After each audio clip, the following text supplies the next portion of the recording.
Hi, my name is Mark Brady. I'm a captain with the City of Hopewell Fire and EMS Department. Last month's program on post-traumatic stress introduced, defined, and established the need to recognize this in first responders. Tonight's program will cover available resources for those that might need assistance. We will also hear from multiple agencies who have taken a proactive approach to employee wellness. January 28th, 1986, I took my final test for a paramedic. That was also the day the Challenger blew up. During the next 6 months, I was stationed in an area with a high SIDS death rate. So I ran 5 SIDS babies within that 6-month period and had a mother smother her baby. So I wasn't dealing with it real well, and back in the 80s it was you cowboy up, you suppress your feelings, you move on. Well, I couldn't do that. I had just had my son born, and I was having some difficulty, so I went to a counselor. And I was sitting in the office with the counselor, and I was telling her everything that I had seen, in the prior 3 years as an EMT basic and my prior 6 months as a paramedic. And she was sitting there with her mouth open, eyes glazed. And then finally, when I stopped, she said, "How do you deal with that?" And I said, "Not very well. That's why I'm here." And I never went back. There was nothing in place back then to help anybody in my position or anybody else's position. Later on, after moving around the country and going through a divorce, I wound up in Richmond. Back in the 1990s, it was a fairly violent time. We had a lot of issues with crack cocaine, shootings, 3, 4, 5 times a week. We were second to DC, for a number of years, by 1 or 2 shootings, per capita per year, or murders per year. 1994 was kind of a pivotal point for me because I was a supervisor. It was October, it was a cold and rainy day, of course.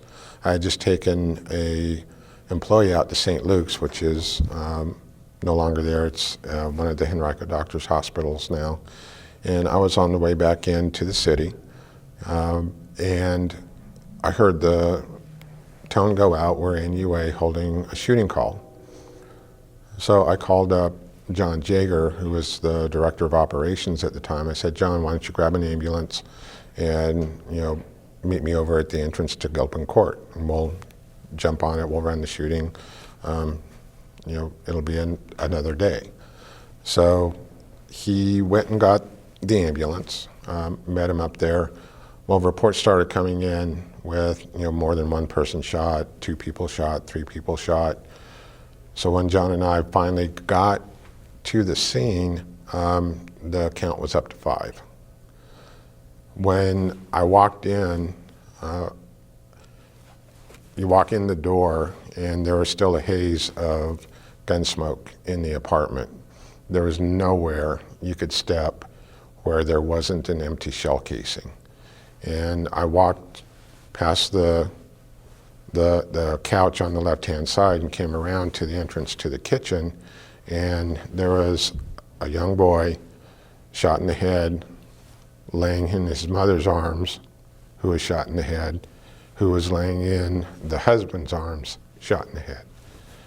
So I was the paramedic.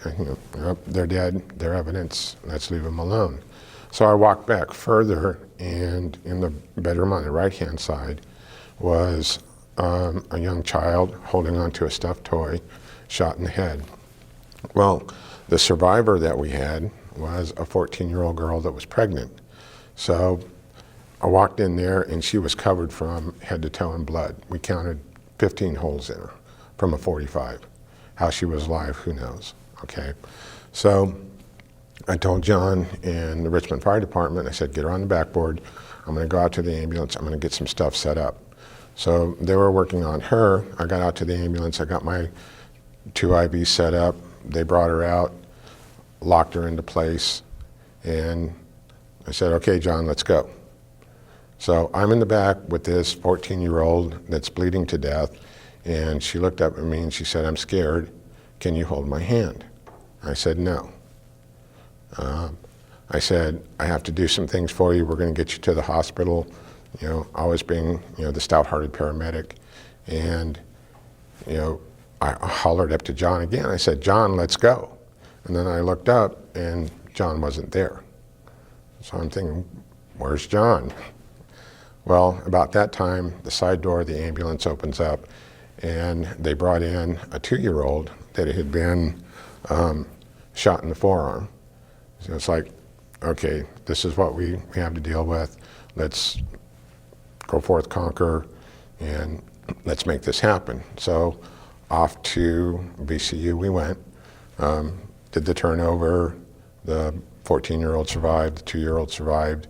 And a couple of days after that, it was, we did have a debriefing with everybody that was involved with it. And of course, I was, you know, the supervisor, I was the paramedic, I handed out the tissues, I comforted people, I made sure that they were taken care of.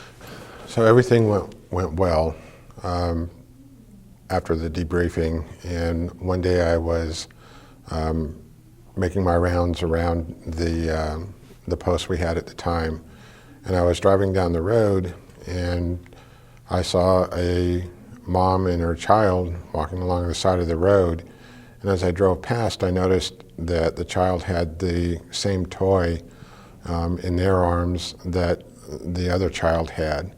At that point I just lost it. I don't remember driving to the post. I don't remember calling the communication center.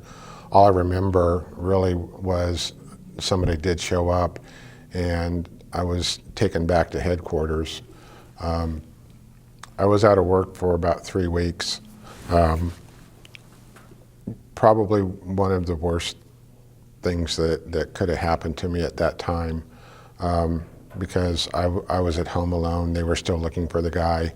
I had a beautiful Taurus 357 Magnum that I used to do a lot of shooting with, and had Packmeyer grips, combat sights. I could hold a really good pattern with it.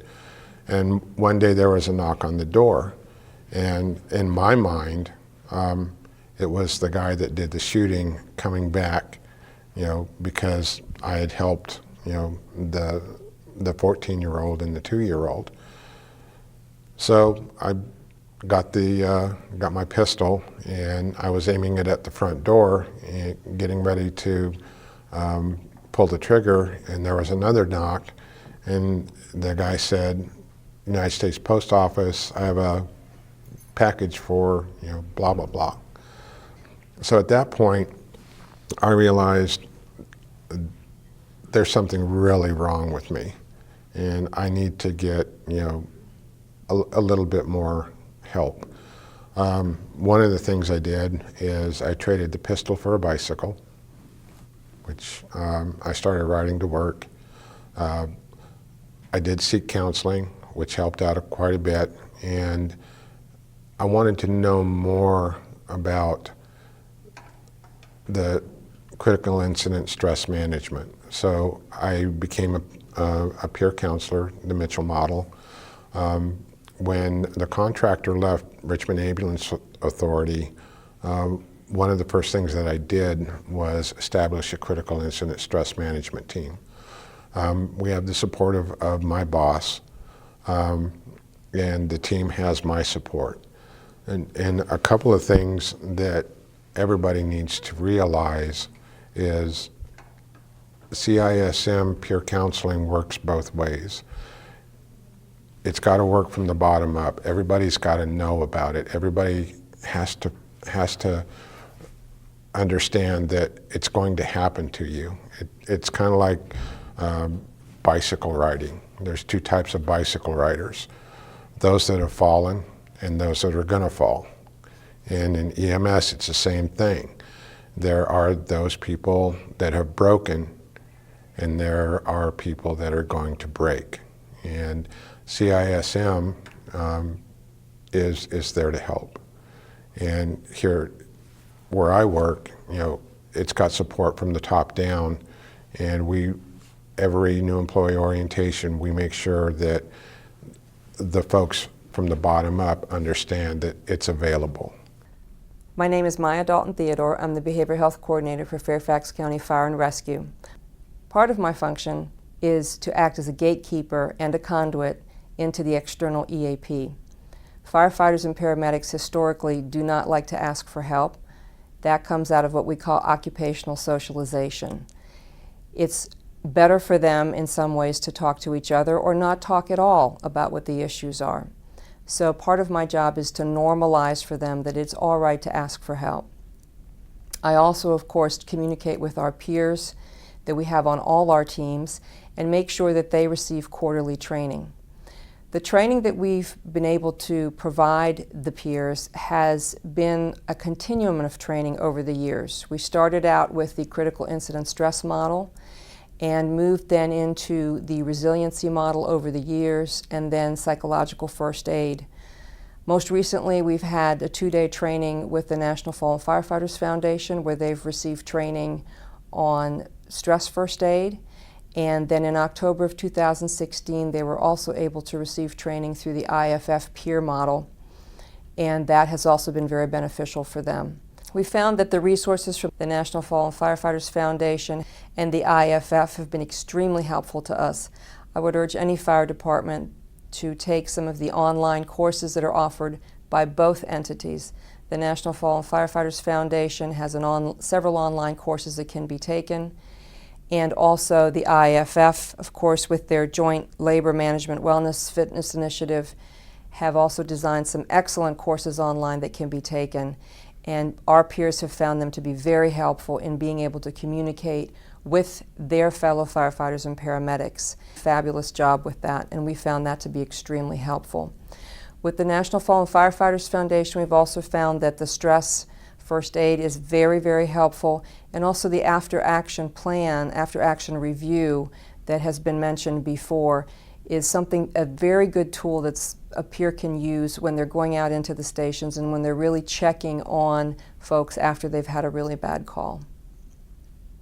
We've moved our peer program from a more reactive model to a proactive model, and we are training our peers to go out into the fire stations in twosomes and be able to train folks in the fire stations on subjects such as stress management, post-traumatic stress, sleep deprivation, marital issues, drug and alcohol problems, the day-to-day things that they may be dealing with. And we really go into the fire stations and talk about the issues around the kitchen table. It's not done in a classroom format, and it really normalizes the discussion for firefighters. Another response to the crisis that we had this year was that we had a uniformed officer come into the behavioral health office, and he's working collaboratively with me. We found that our firefighters and paramedics are very responsive to that intervention, and he goes out into the stations along with some of the peers and talks to firefighters and paramedics about psychological issues and behavioral health and how people are taking care of themselves. We found this approach to be very effective because oftentimes folks in public safety may not want to talk to a clinician. And so he has become the conduit into the behavioral health office, and then the behavioral health office can often be the conduit into the EAP. So we have a pretty well-connected system in place at this point in time. My name is Charlie Knowles. I'm a captain with Chesterfield Fire and EMS, and I'm currently assigned to the Fire Marshal's office. I'm also the peer support team leader. In the mid to late 80s, Chesterfield Fire had a mental health team composed of our firefighters that was in place. But in about 2012, we made a decision to shift from our old practices, and we're now working under the peer support model through the National Fallen Firefighters Foundation. What we learned through this process is that the cumulative effect for providers can have just as much of a traumatic issue for them as one particular traumatic call. So we're trying desperately to be more proactive in our approach for those everyday calls and to intervene with our providers to ensure that their behavioral health is being managed appropriately so that they can be good workers for the community, for the organization, and also for their partners. What we're learning through this is that a very simple conversation after any type of a call can help to get those people back on the mend, back on track where they should be. So we call that an after-action review.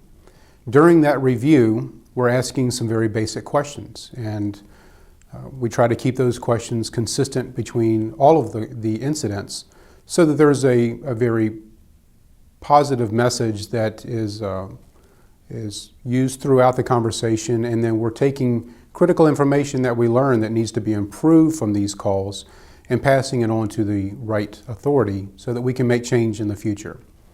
So we typically are always asking, what was it about the call? What were the events that took place? And we want to know what happened. And we want to hear that from each of the providers, because the questions that continue throughout the process help others to begin the healing process. Many times in our profession, we feel that there's something that we did that was wrong. So we're harping on ourselves about what happened and why we did what we did. And we're beating ourselves up thinking that we did something wrong, when in fact what we're learning through this is that our closest coworkers have a completely different opinion on how we handled the incident. So through these conversations, people are able to open up and share their experience, what they saw, what they heard, and then listen to what it was from their coworkers that were on the call, how they interacted and what actually took place. If there's a part of this story that's important for others to know and to understand about what happened that could be better in the future, my team members will jot all of that information down and share it with the appropriate division or the appropriate individual to make improvements in the future. And what I mean by that is, so there are some times when a procedure or a policy that's in place hasn't been vetted completely and we run across something that's different. And if there's something that can be done in the future to make it better so that people aren't running across the same issue and dealing with some type of stressor as a result of that incident, we want to make improvements in that system. So we'll go back and look at wherever that problem may have been identified and make that fix. When we have other incidents that are more traumatic in nature, we like to be able to get those crews that work together to sit down and talk together. And we're asking those same questions as we would for any other after-action review. After that incident is over, if there's anyone that needs any further assistance, we have got members of mental health and chaplain services that work very closely with our team. If we feel the need to refer an individual, or if the individual feels a need to speak to someone else that's a little more knowledgeable in a particular field, we will then transfer or support that individual to get help in the right direction. We don't want anyone left behind, and we certainly don't want anyone going home and harping on the issues that they're dealing with from that particular incident. So we'll work very closely with mental health and chaplain services to offer other avenues for individuals if they're just not getting the service that they feel that they need in that after-action review. Not everyone is the same when it comes to dealing with their behavioral health issues. So we want to make sure that we have a very fully encompassing team that gets all the right resources to the individual to handle whatever issue that they may be dealing with. There are times that mental health and chaplain services aren't the right resource, but we have plenty of other avenues to address the need for the individual. Our peer support team consists of 27 members that encompass mental health, chaplain services, retirees, volunteers from the organization, and of course, paid firefighters. Those members on the team are expected to listen out to everyday call load and be proactive in their approach to make contact with individuals or crews after they hear of a traumatic type of an incident so that we can prevent stressful incidents from compounding one another and causing mental health issues for our providers. We've got a pretty substantial support from our leadership in the organization, and we continue to keep them involved and appraised of the information that's going on throughout the organization without releasing any type of names, without identifying any types of crews. But when things come up that need to be addressed, we keep the administration in the loop. What's nice about the team and the interaction that we have with other agencies is that we work very closely with mental health. And this is the mental health within Chesterfield County. And we know that if there is some type of a resource that's needed that we don't already have a connection with, we turn to mental health for that assistance. Many times they can provide me with a name or an agency that will get us the right help for the individual that's in need. One of the areas that we identified pretty early when we changed our mentality to the peer support team concept was that we have to be very careful about who we decide becomes a peer support team member. We don't want that person that runs their mouth and tells a story about everybody that's involved that may be critical to their recovery. So when we decide that we need to take on more members, we have a very specific process that we use. We are doing a word-of-mouth campaign to find the right person, the right fit to be that team member. Once we've identified somebody within the organization that we believe will be the right fit, we perform an interview, and we have very specific questions that we ask to make sure that the information that we received previously is going to meet the requirements of the team. Once that occurs, the individual will, the crew of the individual and the supervisor of that individual will receive a 360-degree survey. And again, we're asking more specific questions about that individual that wants to be a team member. We want to make sure that this person is going to be the right person. Confidentiality for me on this team means everything. And if we breach confidentiality, then the entire team concept has completely failed the system. So in order to make sure that we get the right person, we're going to do a very thorough, in-depth interview process to make sure that person is the right fit. Now, once someone becomes a team member, we have a certification process that must occur as well. And again, using the National Fallen Firefighter Foundation model, we provide stress first aid training to every one of our team members. After that training, the individual receives a certification, and then I keep a log of the individuals that have received the training but haven't received any other interaction or after action reviews. So we'll pair that person up, the new person up, with someone that's more senior or more tenured that has participated in these reviews to make sure that the person feels comfortable talking to other people about their issues and their behavioral well-being, and to help them understand the process more than anything, so that the next time they can take that information that they learned from the veteran and train someone else, and to make sure that we are covering our grounds completely. My name is Damian Coy. I'm the Regional CISM Team Administrator for the Odemsa EMS region. Just because you're good with people doesn't mean that you're supposed to be sitting in a room with somebody that's had a bad critical event and that's feeling overly stressed. That's one of the things that Charlie Knowles was talking about, was that having the right person in the room, having that person that's been both certified through a class, but also evaluated on their interpersonal communication in times of critical stress with somebody. Because amazingly, some of the smallest things you say to somebody can affect them in huge ways, especially when they've been affected so profoundly by either cumulative events or a large-scale event. So when we go through these certification classes, whether it's peer support, CISM, psychological first aid, whatever discipline you go through, it's important that you actually get that initial knowledge, but that you also are evaluated on how you implement it and talk to other people. Because just like any other kind of knowledge base, you have to have practice at it to become proficient with it. And so being able to just sit down and talk to somebody doesn't come easy, because a lot of the times the people that are going to be in there and that part of a peer support system, we are all type A personalities, which means we always try to fix something.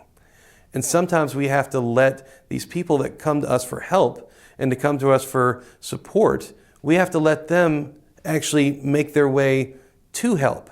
Sometimes that's part of the healing process, is that they have to do for themselves somewhat when they're sitting across from us or when we're sitting down with them. Sometimes the most important thing that we can do is actually just listen and give them an audience rather than try to guide something or try to make it into a rigid interaction that might not benefit a lot of people that try to sit down.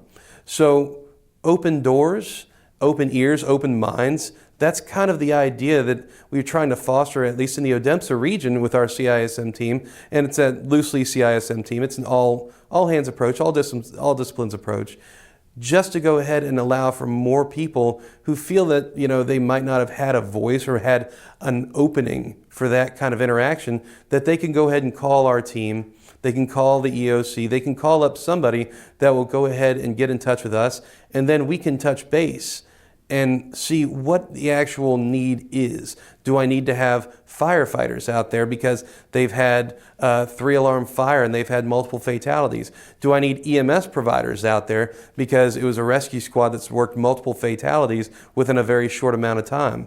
You know, do I need nursing help because I have, you know, a group of nurses that may or may not have inherited a horrible call or patient from EMS or fire, and now they haven't had the ability to process through that kind of stressful event. So what we look to do is have the right kind of people in the room, not just people that are good at talking, but people that can empathize, that actually know and have a background in what the person that's having the critical stress has had to experience. If I'm trying to sit down and talk to somebody and they are a state trooper that just got into a shootout with somebody, as an EMS provider, that's not my background. How am I supposed to be able to understand what they're going through if I've never been in a situation like that? And trying to force somebody into a situation like that as a peer support person or as a CISM team provider, that puts you at a disadvantage and honestly can be more detrimental than helpful. So one of the approaches, regardless of what discipline you go through with CISM, peer support, is that you have peers, is that you have people that have been through what you have been through or have a knowledge of the job that you do, so that when you look at me across of a table or when we're sitting next to each other or when we're sitting on the bumper of a fire engine and we're sitting there just having a conversation, you can feel confident that when you say something and talk about the long days and not feeling loved and wishing that the administration would take better care of you or whatever your needs be, is that these people that you're talking to will actually understand. My name's Kelly Rumsey. I am the Pediatric Trauma Program Manager at Children's Hospital of Richmond at VCU. What we know from academic literature and real-life experiences is that incidents involving children tend to evoke a much stronger emotional response among all providers, stronger than maybe the same incident with an adult counterpart. So we feel that as the Children's Hospital and the Pediatric Trauma Center, we're really called to provide that support to the caregivers who rise to the challenge of these most difficult situations. We know that the death of a child is probably at the top of the list of the most triggering sort of events. Multiple trauma is also listed in any article that you would read, but what we hear from providers in real life is particularly child abuse cases, severe burns, and SIDS deaths can be very difficult to process and come to terms with for a variety of reasons. Within my position as the Trauma Program Manager, one of the things that I do specifically, and it's always a challenge, is to get some feedback to providers, particularly involving those most difficult pediatric trauma cases. We've found that getting that feedback and follow-up on extent of injuries and outcomes, provides a little bit of closure. It's not everything, but it does tend to be appreciated. We do follow up with the agencies, have excellent partnerships with a number of area EMS agencies so that we can get that information back to the field. At the hospital, we are actually really in the development phase right now of a specific CISM or peer support program. We are actually learning quite a bit from public safety, first responders, EMS and fire, in terms of what CISM is, peer support, what do those models look like? Because we know different agencies use different approaches. We're exploring them all and seeing what might fit best for us. We did partner this year with our regional EMS council, the ODEMSA region, and supported a CISM training following the Mitchell model. A number of our providers actually attended that program, so we have had the beginnings of some CISM providers trained. Our more primary goal was really to get more trained providers at the front line. So we continue to partner with ODEMSA and support their efforts through funding, assisting with grant writing, and trying to get more training to the region for the CISM team members. We work with the region to offer extensive training and education in emergency pediatric care. We do find that as much training and pre-call preparation that can be done is helpful in building that confidence level and knowing, the provider knowing truly in their heart that they did everything that could have been done, even when the outcome will be bad. I think most providers know when they enter a scene that it's going to be a difficult case and it's going to be probably a bad outcome. But if they've been thoroughly prepared and have their resources and have used everything within their abilities, then that does tend to give a little bit more comfort in that case. So that adequate preparation and extensive training, because pediatric calls are such a small percentage of all EMS volume, you are going to have to train so much more because you don't do it every day. No one does it every day. At the Children's Hospital, the Pediatric Trauma Center, we see the worst of the worst. We see the horrible abuse cases, the high-profile media cases. We see the burns because we're a burn center. So all of those cases lend themselves to some real sincere emotional distress. I see the long faces in the trauma bay when the providers come in and they transfer that patient over. I do talk to some of the providers directly, have had extensive phone conversations about particular cases that have bothered providers, some more than others, particularly when providers on the call have children of a similar age. It may not be even a most severe case, but it's just enough to strike close to home. So we really try to work through that and give as much information as I can about the particular patient and validating, what they did was the appropriate thing and they couldn't have done anything more oftentimes. In the hospital environment, we do have these patients for a much longer period of time. We have sort of the traditional employee assistance program model, but we also have resources within the hospital that we would go to. So when I think about our pediatric intensive care unit, where these patients may be for a long time, they actually have an amazing relationship with their chaplain.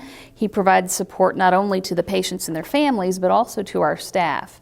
And he recently had the opportunity and was thrilled to go through the critical incident stress management program training. So we are building an even more robust internal CISM team to respond to those needs across the continuum of care.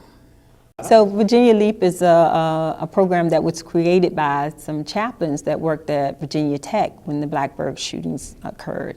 And so they saw the strain and the stress that this incident, the significant impact of this incident that had on the officers, and not just the officers there, but all responders that were there. And it's really, really a great way to bring officers together who've had similar experiences to be able to talk about what occurred and about how they feel. And I attended and the group from Blacksburg was there. And then the next couple of years, the Sandy Hook group was there. So officers from all around the East Coast get to come, and we raise money, fund money, so that the officers can go, and it is at no cost to any officer and their significant other can attend this 3-day retreat. And they have a website, and you can go online and learn a lot more about it. But Pastor Alex Evans, he created it. And the important thing for me is that if I can help you be whole or help you have some understanding as to how to process what you've experienced, and especially something like losing a partner or being involved or responding to calls where you have multiple victims like happened at Virginia Tech.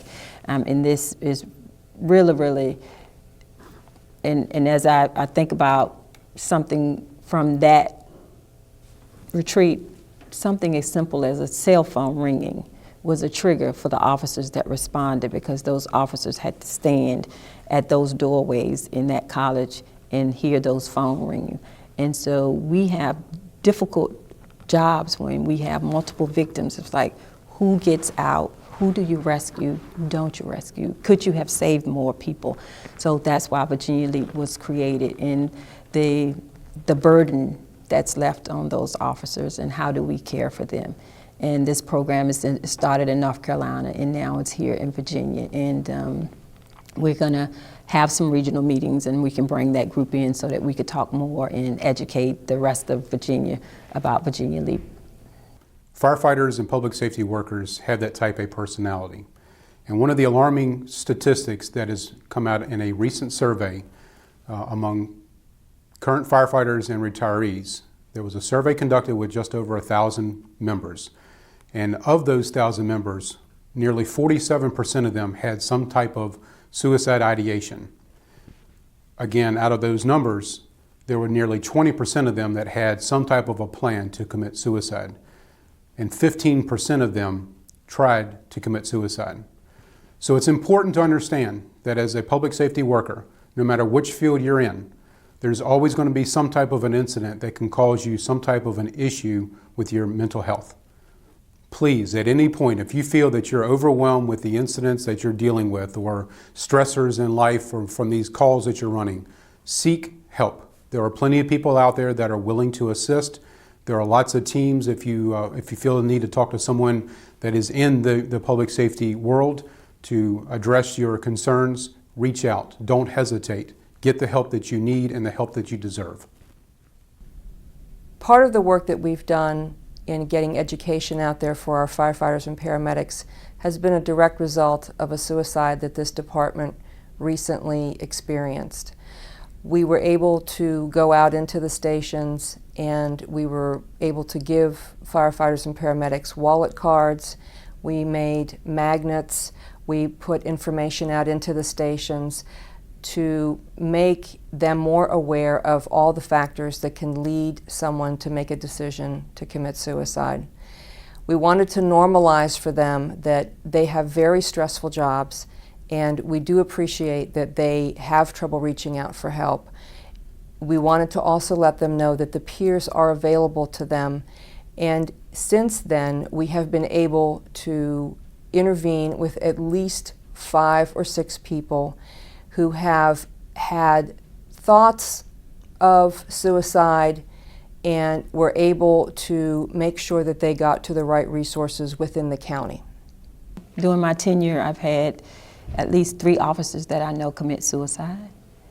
And that really, really bothers me, because when we have people walking around and they're hurt and they're sick, and sometimes we know because they do talk about it or they exhibit signs and symptoms, and we become afraid to interfere, but being a human being means you interfere in other people's lives, and I'd rather be the kind of friend that you be mad at me for interfering, but at least you're alive to be mad at me. And I feel like in public safety, we're always reactive, and this is an area that we have to become a lot more proactive, and we have to step up to the plate and be each other's brothers and sisters keepers. We have to be peer supporters, and we have to get involved in the day whereas you suck it up and you keep moving, or you don't get involved in somebody's business, should be gone. Because if I know something's wrong, I should be coming to you. you know, we all have, in Richmond, we have our team of people that people can reach out to, and where it's anonymous. You can send me an email to say, hey, Carol, could you check up on such and such? And God gave me this wonderful personality that when I meet you, it's like I've known you forever. I hug you, so when I come to check up on you, you don't even know that I'm checking up on you, or somebody has encouraged me to check up on you. But the goal is for everybody to have that mentality and to understand that when somebody's acting out of character, and they don't have to do anything, but it's just the way that they show up that particular day, that, hey, something might not be right. And so giving them a hug and asking them, hey, is everything okay? That will open the door, give them the opportunity to talk about what's weighing heavy on them. And we have to practice that. And as managers, we have to pay attention to the people that we work with, not that work for us, because we all work together. And we need to have some understanding as to what's going on in their lives, but also the calls that they go out on. Because, you know, as a manager, you know your guys on the first line get there first. So we know what the call is. If it's a dead child or a dead body, we know our officers need to be pulled in because they need a minute to regroup, or they may need to go home. And so we have to do better at that, and not just worrying about the calls for service, but we have to worry about and be concerned about those who are responding to those calls, and to be able to care for them and their families. And families shouldn't have to hear information over the news. We should be going to their houses to pick them up when things happen. One of our last officers that was involved in a shooting here, and he's alive and living, but, you know, we went to the house, we picked up this family, we got his family at the ER. As soon as they stepped out the car, myself and another peer support person was there with them up to the hospital to talk to the medical staff and to help them through the process. Pick them up every day, bring them to the hospital, get them dinner so that they didn't have anything to worry about while their loved one was in the hospital. And that's what this peer support system is supposed to be about, because we're one family, and we go blazing saddles with our guns drawn, you know, having each other's back. And in this area, we have to be the same way. We have to be advocates, and we have to be outspoken about caring for each other and stepping up to the plate and to get into your business, Shannon. It's like, yeah, you don't want me to be involved, but you know what? You're gonna hug me later, and I'm gonna walk with you through the process. If that's the EAP or therapy or counseling, that's what I'm here for. And it's nobody else's business, and with us, everything's confidential. So what you tell me is just between us, unless you say you're gonna hurt yourself or hurt someone else. I'm with you, you know, to the end, until you feel like you're doing great, and we're gonna get you back on track. And that's what this is all about, us being linked together so that we can go out come to work together, go out and do our job, and everybody go home safe, not just physically, because, you know, we were under the impression that as long as all the men and women came in and they got in their cars and they went home, they were okay. But that's not so, because they're not emotionally okay. And we should never send anyone home without talking to them after they've responded to a significant incident. And if they want to talk, fine. If they don't, but at least give them the opportunity to get a hug, to do whatever it is to break the monotony, so that they don't have to take that burden home with them, because none of us go home and tell our families about the horrific things that we see, and we go home and we just sit in a corner, or we just sit to ourselves and we dwell on it. But so it's important that we practice this. We not just talk about it. And in Richmond, we have our own protocol, we have our own policy, and everyone knows what the drill is if something happens. And it doesn't matter how large, how insignificant it may seem, but if it's going to impact somebody's health and mental welfare, we need to, you know, be reacting. People often ask me, why do you have to worry about behavioral health issues in the fire service? Why does this have to be addressed? The fire service has survived pretty well without a lot of clinical interventions. I think today in mental health and in behavioral health in general, we tend to look at the whole person, and we tend to look at quality of life. Some of the concerns that we have for firefighters obviously are the post-traumatic stress exposure that they have over the years.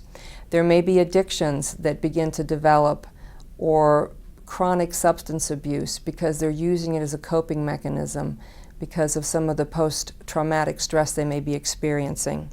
There may be relationship stress. The divorce rate in the fire service is very high, and if we can prevent people from having divorces or marital issues, then we know that we've made a difference. Part of our program here at Fairfax County, what we do is we have a training for the recruits that come in on post-traumatic stress and some of the things that they're going to be witnessing and how to cope with those stressors. We also have a recruit family night where we bring in the families of the recruits and we give them a 4-hour training on what their recruits are going to be experiencing, both on the job but also psychologically, and how that may affect their family system. And we also give the families resources to reach out in case in the course of the career of their loved one they need to have some outside help with communication issues, child rearing issues, maybe even addiction issues that may be developing in the family. We also have to worry, I think, about the decline in performance for people, because as people begin to get psychologically burned out, they're not as effective on the job. And so they may not be as good of a firefighter or an officer. And we certainly want to make sure that somebody has a robust career and is able to retire healthy. Obviously, we want firefighters to retire in good physical health. We try to reduce the amount of injuries and make sure that they are physically in good shape by the time they retire. The same thing goes for psychological well-being. We don't want a firefighter who has been completely burned out by this job and retire, and then they don't really have a good quality of life, and they may already have gone through 1 or 2, if not 3 marriages. So we want to ensure that behavioral health overarches their entire career and that we're safeguarding that they will be able to enjoy the rest of their lives after they've retired from the department. My name is Shannon Daniel, and I work as one of 2 training managers with Richmond Ambulance Authority and volunteer as the training officer with West Hanover Volunteer Rescue Squad. Tonight you heard about various programs to include employee assistance programs, peer support programs, critical incident stress management, and how our chaplains and counselors can support first responders in their time of need. Mark and I plan to attend EMS Symposium in November, so look us up or reach out to us. I can be reached at sdaniel@raaems.org, and Mark can be reached at mbrady@hopewellva.gov. Good evening and welcome to Emsat for February 2017. I'm Jim Kelly. Tonight, of course, is part 2 of our series on dealing with post-traumatic stress in first responders. We welcome back to the studio our guests from last month. First is Shannon Daniel, a training manager at Richmond Ambulance Authority and training officer with West Hanover Volunteer Rescue Squad. And we have Mark Brady, a critical care paramedic and a captain with Hopewell Fire and EMS. So welcome back to both of you. Appreciate you being here once again. Thank you. And excellent emphasis with the interviews of these various providers from throughout the region on the programs that agencies can bring to bear on helping to combat and mitigate the effects of post-traumatic stress. A couple of our panelists had mentioned the Mitchell model, and it's the one that I'm probably most familiar with, having read some of Dr. Jeff Mitchell's work from going back into the 1980s. But obviously there are other models out there for management of post-traumatic stress. So Shannon, I'll just get you to chime in on what some of these other models are and how they might compare and contrast with the Mitchell model. Well, the Mitchell model, the reason why that is so prominent is it's one of the first ones that came out to support our first responders. But since then they've realized that there are different aspects that need to be addressed, and instead of necessarily making it such a formal situation, the peer support and some of the other programs, maybe one-on-one, can actually address issues with providers, not necessarily in a group setting or whatever the case may be. So they're looking at all aspects to see what works best. What works for one individual may not work for the next. So it definitely needs to be addressed, sometimes on an individual level and sometimes in a group setting. So that's why there is such a difference in some of the programs that are out there, making sure they're realizing that they need to make sure they meet the needs of the providers. So the organizations that provide the support and the individuals that provide them or provide it need to be adaptable and flexible, in other words. Absolutely. Okay. Absolutely. Captain Knowles with Chesterfield was describing a process that they use which almost sounds like a call critique. because he was talking about how they can take what they learn from this after-action review, as he described it, and look at policies, procedures, and practices and how they can be modified. I've always been under the impression that a debriefing, which is, I guess, at the core of the Mitchell model, was very distinct from a call critique, that they had two totally different purposes. Can you elaborate a little bit on the two different approaches and how what Captain Knowles was describing fits into a particular model? Well, with the debriefing piece, that is pretty much left to just the feelings and the emotions of what went on the call, not necessarily the after action or critique of the call. Whereas the peer support piece, they are looking at the actual critical thinking and the pieces of the call and talking about what they could do to improve, and then gaining from that some of the things that they can help their peers with possibly. Obviously certain types of calls, like we've discussed in several of the interviews, several types of calls can bring that extra stress. So that allows them to look at that piece as well and address that. Okay, so something that's akin to a call critique could still serve some therapeutic benefit for the individuals then. Is that what? Yeah, Taking from that? I think the biggest thing that, whether it's a review or whether it's an after-action report, it's really about identifying someone that might need additional assistance. It could be For psychological well-being. Yeah, absolutely. It could be the way that they're either approaching the analysis, whether they didn't think they did enough or might have could have done this right. Both avenues can be used for identification purposes. And one of the points that Kelly was making in her piece is that feedback to the providers is important. And of course, in her role at VCU with the Children's Hospital, she's in a position to provide feedback on kids that have been taken to her facility. Looking at it more broadly from your experience, and I'll ask either one of you to chime in as you see fit, are we getting the feedback from the facilities that we really need to help close that loop? And if we're not, what's standing in our way? Well, I think that there's definitely, the effort is there. Some places do it better than others. But we're not, in our career, we're not necessarily looking for a trophy. We're not looking for a ribbon. We're just looking to make sure that we're doing the best job that we can. And certainly that feedback and patient outcome helps us to understand, the successes or the things that we need improvement on. VCU, some of the other hospitals throughout the state are extremely good at providing feedback, but there's area for improvement. And of course, did you want to say something? I'm sorry. Oh, I did. I wanted to add sure. to it, just to expand on what Mark said. It actually also provides a sense of closure to not only the providers that were there, but we can also talk to the dispatchers who don't always know the outcome. So it actually helps all the first responders in knowing what the actual outcome is, to bring that closure, to kind of close the call for them. Even the biggest piece to it is, yes, it is a quality assurance, quality improvement piece to it, and that does help our providers with that. But again, the sense of closure also helps them resolve the issue and move on. And I think, too, it speaks to the education of the individual providers. And Kelly talked about the importance of education as well. And I related to this on somewhat of a personal basis because when I first got my paramedic certification back in the days of horse-drawn ambulances, I initially was a cardiac EMT, the predecessor to the intermediate certification, before I became a paramedic. And one of the things that I realized after becoming a paramedic was that I was a whole lot more comfortable after a challenging call, knowing that I had done everything that I could do. And if the consequences were negative, it wasn't about me. I knew I had done what I could do. And that seems to be the message that Kelly was relaying. So any insight that either one of you want to offer in that regard as well, feel free to do so.